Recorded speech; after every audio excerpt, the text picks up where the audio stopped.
Okay, thank you. I will start on slightly a negative note and then hopefully end up with something positive. But before coming here, I talked to some of the people who worked at the center for 30 years. And I have only been there for 4 years, and I asked about, listen, I'm going to talk about strategies and what works and not in changing asylum politics. And she said, the truth is that you really can't. This is the hardest area to work on. This was her view. This is one of the political fields, if according to my colleague, the most difficult political field to actually make a change. And it's, of course, this is a negative note to start on, but I think we have to at least take this into consideration when we're working, that we are up against international politics. We see this with the agreement with Ethiopia that Norway now has. We're up against European politics, the Schengen situation, that we heard Bjarte Vanvik, the leader of the European Council on Refugees and Exile, saying that there's a European trend of criminalizing asylum seekers, that there are 2 border guards for every asylum seeker, that this is a field that is highly politicized. And we're also up against local Norwegian politicians who are afraid of losing votes. Of course, they will never admit this, but I think it's clear that they are very afraid of being too weak on the asylum politics area. So it's a difficult political field to maneuver in.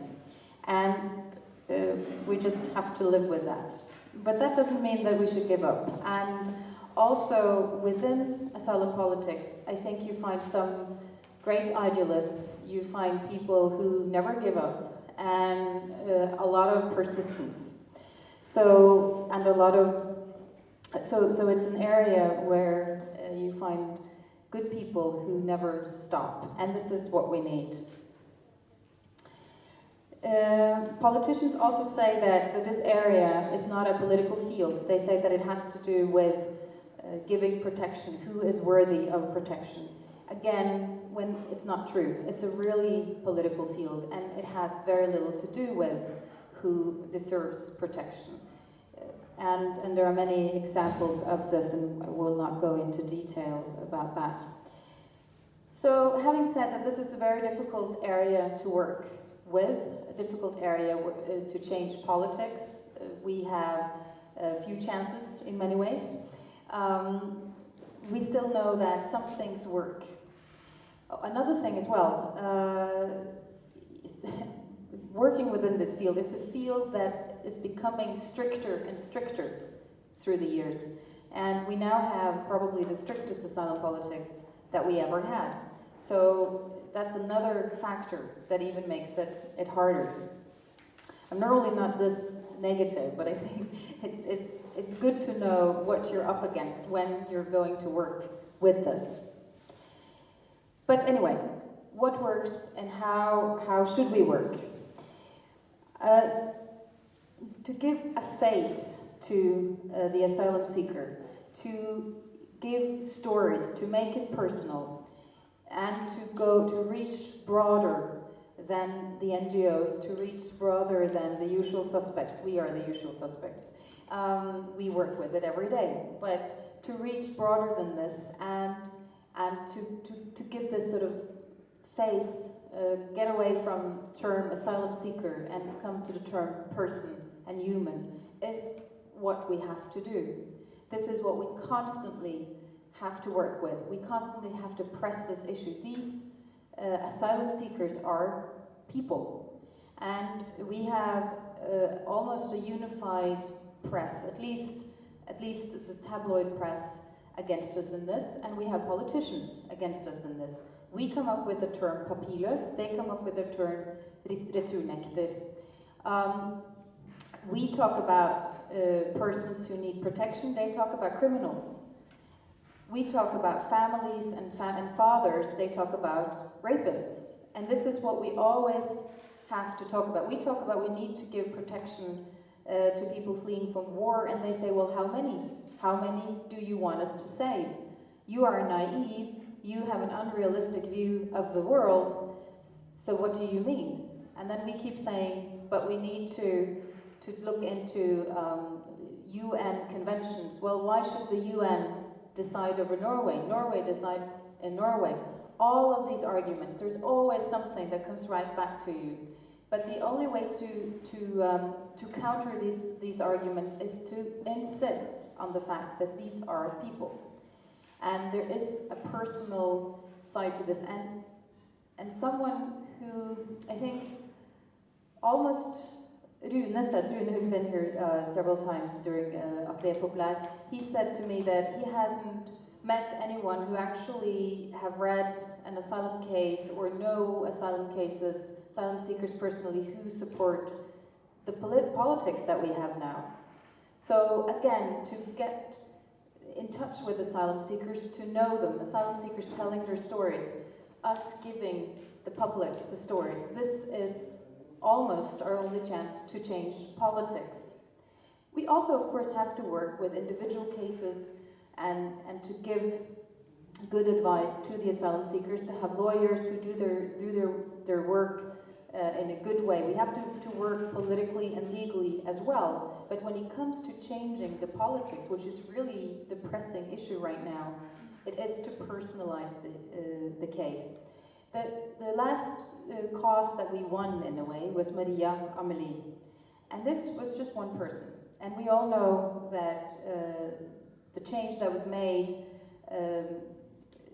only maybe affects, what, 5 people a year. I mean, it has very little effect when it comes to the general asylum politics. But we worked hard.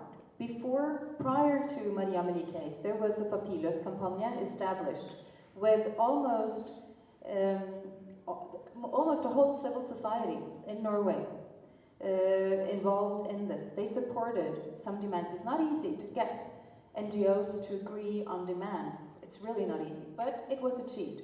So there was already a coalition that was very, very broad when Maria Amelie started. So this was a real strength. And then, of course, we reached further than, again, the usual suspects. Journalists, authors, a lot of sort of cultural personalities in Norway. Everyone was on board for Maria Amelie. And it was in the press every day, and there was a sort of combined effort from activists standing outside the castle, actually. We managed to have activists, mobilize activists at 11 o'clock on a Friday, which I don't think almost never happens. Demonstrations were made. A lot of activism, but on so many different levels, and also political work and also legal work with her lawyer and the supporters. So this was one. And then, of course, it's been highly criticized that, okay, one person, what about everyone else? For example, the Palestinian camp, you could say there are 20 Maria Amelies there. And so what about this? But what happened? The good results from Maria Amelie was new organizations arose from this.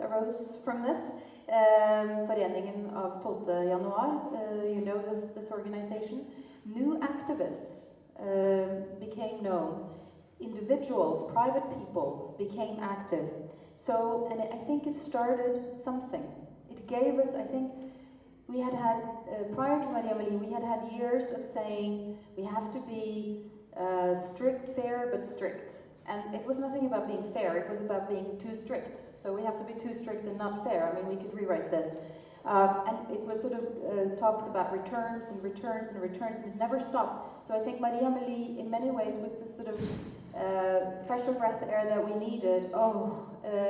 Finally, there's a human side to the Norwegian asylum politics. There's a human side to the asylum seeker. So I think she did something for the attitudes toward the asylum politics right now. Because where I want to end this very short presentation is on a positive note.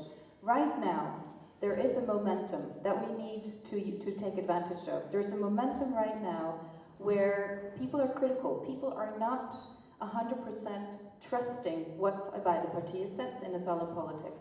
And the population trusts Arbeiderpartiet in general. But right now, they don't trust that they have children's best interest in mind. I think they're starting within Arbeiderpartiet. We know that there are different views on the asylum politics, on, for example, since we're here with the Palestinian camp, on the question of how you treat Palestinian asylum seekers in Norway. We know that there's some movement, not in the top, but on the bottom. So, in different local log and so forth. So there's some momentum now where we're starting to see the faces behind the term asylum seeker. And this momentum was partly created of Maria Amelie, and of course partly created by a lot of activism. And with activism, I don't mean just parading in the streets. I mean photographers, journalists, artists, the Palestinian camp, NGOs. There's a broad field working now, and I think Atelier Populaire is a great example of the momentum that is right now, and that there's a lot of us who really want to work for a more fair asylum politics. So right now we have a chance to actually have some success, but we have to know that it's hard, so we have to keep working. We have to not give up, and we have to keep giving a face to the asylum seekers, because I think this is what we're working for, to help another human being to be treated fairly in this country. Thank you.